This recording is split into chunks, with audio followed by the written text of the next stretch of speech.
Quelques heures après la diffusion d'un nouvel épisode de la saison 8 de The Walking Dead, découvrez notre verdict et attention aux spoilers, la saison 8 de The Walking Dead approche doucement de la fin et, avec l'épisode 13, c'est une bonne dose d'action qu'AMC nous a livré. Dans Innocent du Sastre, une nouvelle attaque des Saviors a lieu et prend les habitants de Hilltop par surprise.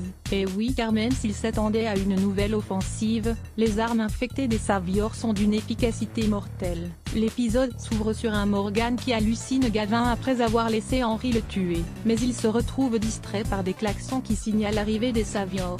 Pourtant il faudra attendre la tombée du jour pour que Simon et Maggie échangent les incivilités habituelles avant que l'attaque ne soit lancée. Comme on s'en doutait, Simon a apporté quelques modifications au plan de Negan. Il ne s'agit plus seulement de blesser leurs ennemis pour les infecter mais aussi de les tuer. Bref, de faire le plus de dégâts possible. Mais grâce à une organisation des plus efficaces, Maggie et Rick repoussent les Saviors et s'en débarrassent assez vite. Pas assez vite cependant pour éviter à Tara de se prendre une flèche en plein dans le dos par Dwight. La trahison n'aurait pas pu être mieux imagée. Pourtant on imagine que la flèche de Dwight n'était pas infectée et que Tara devrait donc survivre, car ce qui se passe ensuite a de quoi inquiéter la jeune femme puisque la nuit suivante voilée, blessée transformée en walkie, Riptobin, se relevait pour lancer la deuxième attaque, plus vicieuse celle-là. Même en connaissant le plan des Saviors, voir les habitants de Hilltop se faire attaquer de l'intérieur et en pleine nuit offre des moments de tension très appréciables. On se retrouve transporté quelques saisons en arrière comme dans la prison, quand les walkies étaient une réelle menace.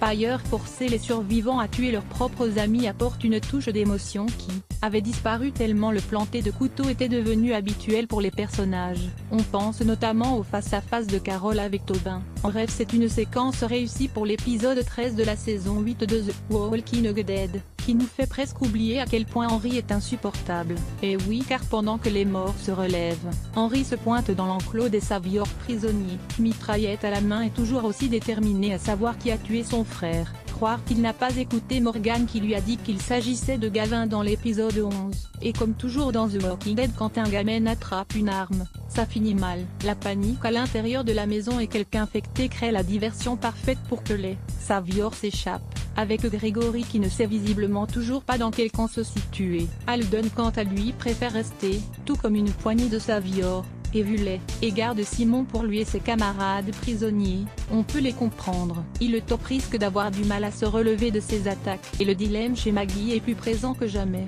Pourra-t-elle assouvir sa vengeance personnelle et protéger sa communauté, ou devra-t-elle choisir? Rick et elle sont en tout cas déterminés à tuer Negan et on attend toujours le déclic qui les fera changer d'avis si la série suit les comics. En tout cas c'est un épisode bien rythmé et bien mené que nous a offert AMC.